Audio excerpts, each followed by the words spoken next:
Bonjour à tous et bienvenue pour cette nouvelle vidéo, c'est Matt et aujourd'hui je suis là pour vous parler d'un manga, je suis là pour vous parler donc de Spy X Family, le tome 1, qui est sorti aux éditions Kurokawa.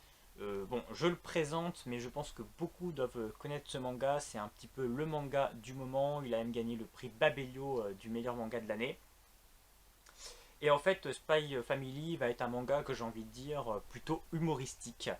On a donc un agent secret qui doit, donc un sort de James Bond finalement, qui doit réaliser une curieuse mission, donc d'infiltrer un pays où en fait on nous fait comprendre qu'il y a une sorte de Hitler qui va monter au pouvoir, il y a le parti un petit peu fasciste qui monte, et il doit empêcher un petit peu ça, donc il doit approcher cet homme, et pour approcher cet homme, il doit réussir à... Le seul moyen de l'approcher, c'est qu'il ait une enfant qui fasse partie de la même école que les enfants de cet individu, et ça ne serait que par là qu'il pourrait peut-être arriver arriver à des soirées où participe cet homme de ce parti extrémiste.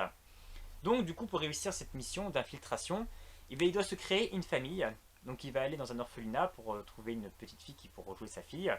Il va se trouver que cette fille a un pouvoir, elle peut lire dans les esprits, et lui il ne le saura pas. Et puis forcément pour entrer dans cette école, il faut que ce soit une famille modèle, donc il faut aussi qu'il bien évidemment qu'il ait une mère, donc il va trouver une jeune femme pour jouer le rôle de la mère. Et cette femme en fait est une tueuse à gages, mais il ne le sait pas non plus. Donc on a vraiment cette famille où en fait chacun a un secret. Elle c'est une tueuse à gages, elle sait lire dans les pensées, et lui c'est un agent secret. Aucun d'eux ne savent le secret de l'autre.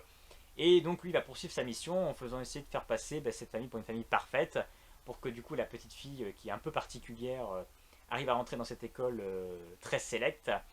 Et, euh, et donc tout ça forcément va amener des gros quiproquos, des séquences complètement hilarantes, complètement loufoques.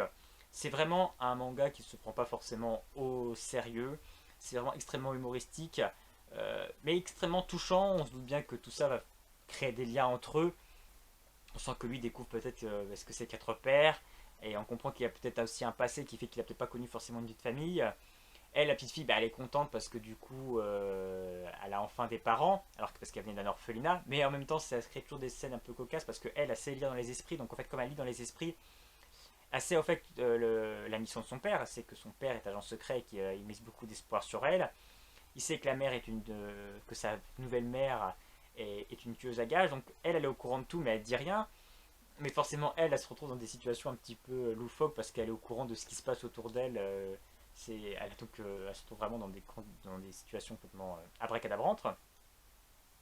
Et puis donc elle qui est une tueuse à gages, voilà, elle c'est pour le côté que personne ne puisse découvrir son envers du décor, faire partie de cette famille, ça l'arrange aussi. Et puis donc voilà, c'est un univers très décalé, on a des trucs qui vont vraiment extrêmement loin, mais c'est extrêmement drôle, c'est extrêmement bien construit. Moi j'ai bien aimé ce tome 1, j'attends de voir pour vraiment juger ce manga quelle tournure ça va prendre après, parce que bon, là, on présente rapidement les personnages, on les met ensemble, vraiment concrètement, qu'est-ce qui va se passer. Je ne sais pas, donc j'attends de voir un petit peu la suite, comment ça va évoluer, si vraiment je vais être happé ou non. Mais en tout cas, le premier tome est plutôt réussi, et je pense que oui, on est vraiment sur un manga plus qu'un manga d'action, on est vraiment sur un manga pour moi, histoire de vie humoristique, dans un univers décalé. Donc si vous aussi vous avez lu Spy Family, n'hésitez pas à me laisser un petit commentaire pour me dire ce que vous en avez pensé. N'hésitez pas également à vous abonner à ma chaîne pour être au courant de prochaines vidéos. Puis maintenant, moi je vous dis à bientôt.